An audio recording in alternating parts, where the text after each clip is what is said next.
ரிஷப ராசினருக்கு எப்படி இருக்கு? ரிஷபராசி மேஷராசி நெருப்புன்னா ரிஷபராசி மண்ணு. மண்ணு மண்ணுல ஒரு விதையை போட்டிங்கன்னா எப்போ வரும்னு தெரியுமா? தெரியாது.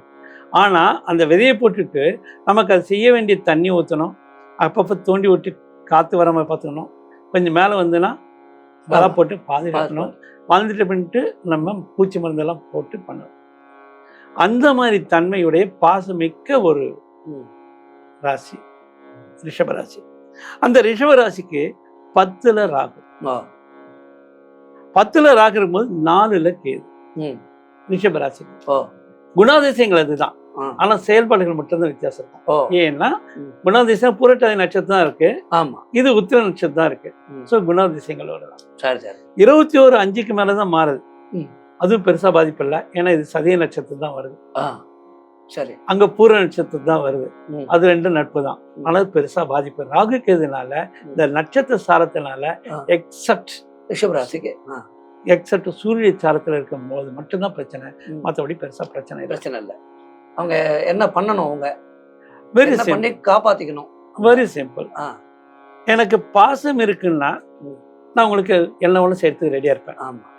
ஆனா நான் உங்ககிட்ட பாசத்தை செய்வேன், எனக்கு பாசம் இருக்குன்னு உங்களுக்கு காட்ட மாட்டேன்.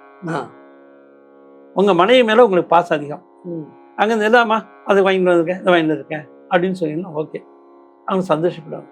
ஆனா இது பாசத்தினால செஞ்சீங்களா இல்லையான்னு தெரியாது. அந்த மாதிரி உங்களுக்கு சமைச்சு பயங்கரமா போட்டு வச்சிருப்பாங்க, டேஸ்டா பண்ணிருப்பாங்க, நல்லா இருக்குன்னு சொல்லுவாரா, நல்லா இருக்குன்னு சொல்ல மாட்டீங்க. ஏன்னா அப்போ அவங்க செய்யறத நீங்க கடமைன்னு நினைச்சிருவீங்க, டேஸ்டா இருக்குன்னு சொல்லி தவிர பாராட்ட மாட்டீங்க. பாசம் உள்ளவர்கள் தான் பாசத்தோடு செய்கிறேன் என்று என்னைக்கு காட்டிக்கிறாங்களோ அன்னைக்கு நிம்மதியும் சந்தோஷமும் இருக்கும். அருமை அருமை. இந்த தன்மையை ரிஷபகரன் நிச்சயமா செஞ்சாங்க.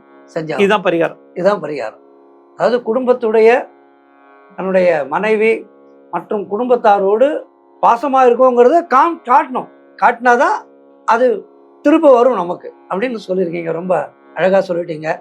ஆக ரிஷபராசிக்காரர்கள் தங்களுடைய பாசத்தை வெளிப்படையாக காட்டுங்க குடும்பத்தார்கிட்ட.